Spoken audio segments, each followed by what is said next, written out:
Hi everybody, welcome back to the Law of One Spiritual Advice Podcast. My name is Elle, and I am back again today to read some Law of One material and share my opinions with you on the matter. So today we have some quotes which are going to be about free will and timelessness, and more specifically, how does, what do they say, free will and determinism make sense together? Like basically, can you see forward? Does free will exist? Do you really have a choice in things, or is everything a free will, or is there a plan ahead of time? And so we'll go into the ideas about how those two things can work together. It's sort of like they're both true at the same time. Okay, so this is from session 70.9 from the raw material, and this is all found free through links on my website, theoneinfinitecreator.com, where I have links to the LL research material who provide all of this information to us for free. So you can support them if you feel that is appropriate, because that is really nice of them to do this for us. Okay, so session 70.9. The questioner, I've just sort of gone half the question here just to keep it nice and short. So 70.9, the questioner says, "The way I see it right now is that I am existing in two different locations, here and in mid-sixth density simultaneously. Is this correct?" Ra answers, "I am Ra. You are existing at all levels simultaneously. It is specifically correct that your higher self is you in mid-sixth density, and in your way of measuring what you know of as time, your higher self is yourself in the future." And then one question later, the questioner asks, "Would an analogy for this situation be that the individual's higher self is manipulating to some extent, shall I say, the mind-body-spirit complex that is its analog, you might say, to move it through the lower densities for purposes of gaining experience, and then finally transferring that experience or amalgamating it, you might say, in mid-sixth density with the higher self?" Ra answers, "I am Ra. This is incorrect. The higher self does not manipulate its past selves. It protects when possible and guides when asked, but the force of free will is paramount. The seeming contradictions of determinism and free will melt when it is accepted that there is such a thing as true simultaneity. The higher self is the end result of all development experienced by the mind-body-spirit complex to that point." End of quote. Okay, so that is a really interesting one, I always find, because how can everything be determined, but then free will be a real thing as well? So before I go into too much, what comes to my head immediately is something that I read from Quo a while back, which, I can't find it right now, but the way they explained it in terms of the difference between determinism and free will is sort of like maybe you've been given a map. Okay, so let's just pretend you're Incarnation. You've been given a map. So everyone has a map. And you could consider that the map is the creator, everything is the creator, but definitely the destination is the creator. That would be your reunion with the one, with the creator, with the infinite creator.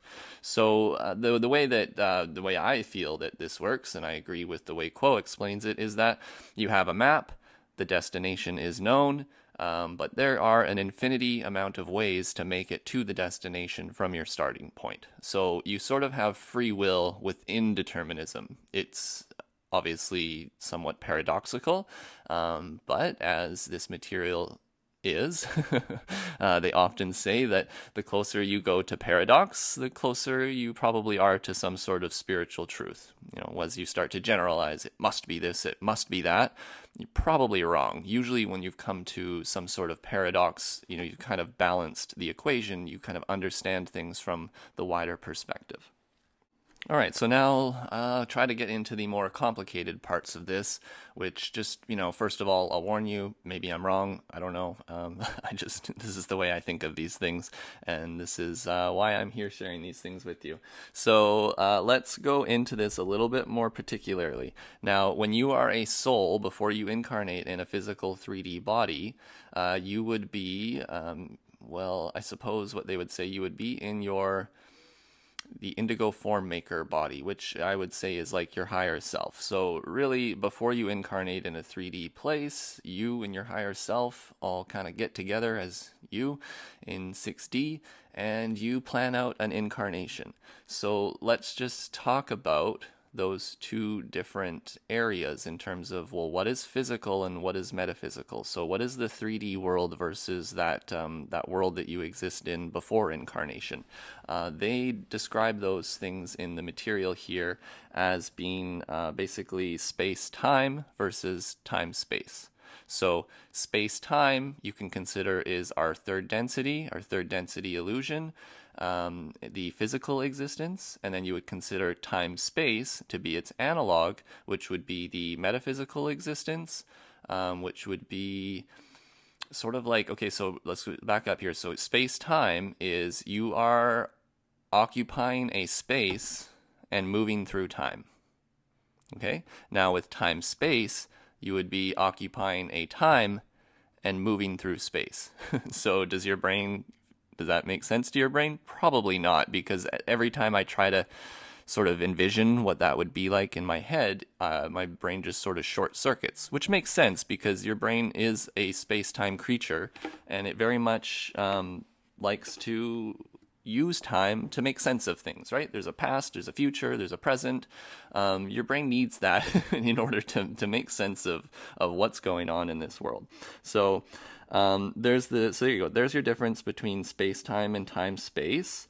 Now that, so you have to consider now, remember time-space is like, okay, well, what am I? I'm occupying a time and maybe moving through space. Honestly, maybe they're even the opposites of each other, but it doesn't really matter. The point is that you just sort of get the differentiation between the two things. So now let's go into the quote a little bit more. Ra says here, you are existing at all levels simultaneously. So they're talking about you in third density right here, right now, this body that you're looking at, your hands, blah, blah, blah. That is your third density body. But you apparently have a sixth density body as well, which is your higher self. So that would be like your soul, I suppose, your spirit. The one way to look at it is, it really is, first of all, you have to recognize that you've had numerous incarnations, allegedly, and through those many incarnations you've learned many lessons. So it's sort of like the your higher self is just basically you without having to lose all your memory of all your incarnations. It's basically the full memory of all experiences that you've ever experienced in your entire existence in terms of many, many, many incarnations. So you would have to imagine that your higher self is quite smart, quite wise, quite informed. However, as is the creator, right, respect free will. That's the first distortion of this universe. Free will is number one. So no matter what they want to do and tell you and try to help you, it's still within the bounds of free will. So that maybe is something to consider, because you would want to ask, right? So make sure you're asking for help. Ask the creator for help. Ask your higher self for help. Ask for guidance. You may not always get a specific answer, because that in a way would also be sort of infringing on your free will, but you can get hints and maybe little encouragement or something here and there. As you ask, you will receive, is sort of my experience, at least. So, they're saying here, you are existing at all levels simultaneously. It is specifically correct that your higher self is you in mid-sixth density, and in your way of measuring what you know as time, your higher self is yourself in the future. I love that. So your future is happening at the same time this is happening. So is that really what's happening? Is all time happening simultaneously? And I think that it is and it isn't. When we ourselves look at things from space-time, definitely there is a beginning and an end, and it doesn't seem that way. However, when you are in your indigo sixth density higher self body, you're in that opposite analog, in which case I would feel that sort of all time is happening simultaneously. And this is another reason as to why, it's hard for our intellects to think of why or how it's even possible that we can incarnate here with an incarnational plan, like our soul has a set of lessons that we've incarnated to learn. So how can we just incarnate somewhere and have these lessons be learned? Like, is free will not going to mess up that plan? And my understanding is it doesn't really. I mean, obviously it will to a certain degree, but the plan is fluid. Like, so as they're saying, all time is happening simultaneously. If you were the creator, you would know literally everything. You would know the future possibilities, the future vortexes of possibility. You would be able to see in the past, and you would have this infinity of knowledge that is just that your intellect cannot comprehend. So I feel like what we do sometimes is we try to make sense of these things in our brain, but our brain isn't capable of containing the infinite. Our brain is a piece of the finite. Is it a piece of the physical? It sort of wants to view things in that way. So it has trouble seeing things from the metaphysical, timeless perspective.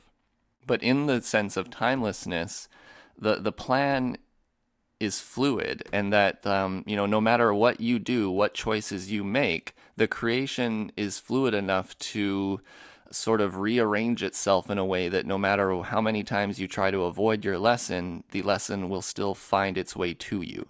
And that's because you sometimes think the lesson is so very specific that it needs to come from this and this and this. But really, the lessons are lessons of love, and they can be learned in an infinity of ways. Often it really is as simple as, compassion and wisdom, either learning to be compassionate or balancing compassion and wisdom, one or the other. Maybe you're too much wisdom or you're too much compassion, and then, maybe you're part of your plan here is to balance one of those two things. That's usually one of the kind of common incarnational plans that I'm aware of.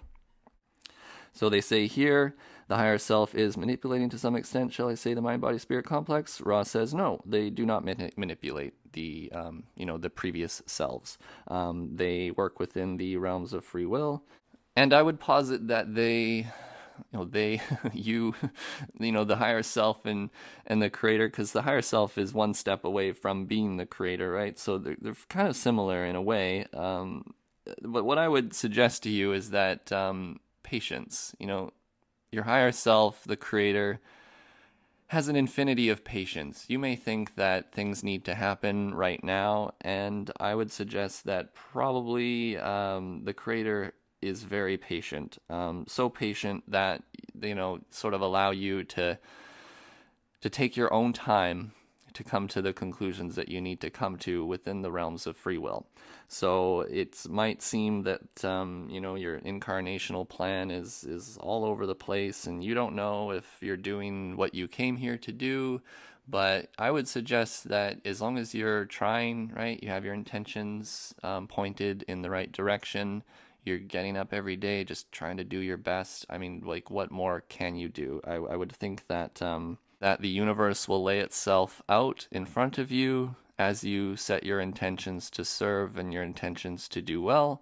And really, there are no mistakes. Ross says other places, there are no mistakes, there are surprises. And this is sort of the idea of this timelessness and oneness, is that there's an infinity of patience. So even for those seekers who want to serve the self, right, in the sense of timelessness, they may seek and serve themselves for many, many incarnations. But mid-sixth density, before coming into the fullness in seventh density and becoming the creator in 7th/8th, there is the switch over where you can be a negative entity seeking negatively up until mid-6th density, and you just have to come to the conclusion of the nature of reality, which is that oneness is the reality of our creation, and you can't ignore that after a certain point. And then those negative 6th density entities just make the switch over to positive. So in the sense of timelessness, all is well, everything ends in the creator, all paths lead to the one, all is well. So remember that, because right now it very much seems like all is not well. And the more that it seems that way, probably the more that you should be reaffirming that, yes, all is well. So thank you guys for listening. I hope you enjoyed this one. I know it's a little bit harder to understand some of these things, and I'll admit, you're trying to explain these things from your rational brain, things of infinity. It will not always be easiest to describe the words to make sense of it, but I hope I did a little bit of justice for that. So yeah, if you appreciate my service, you can support me at theoneinfinitecreator.com. I have a Patreon, which I really appreciate if you guys signed up for, or you can get like an Onk shirt on my little shop that I created. Otherwise, I love you guys. Thank you for listening, and I will be back next week with more. So take care.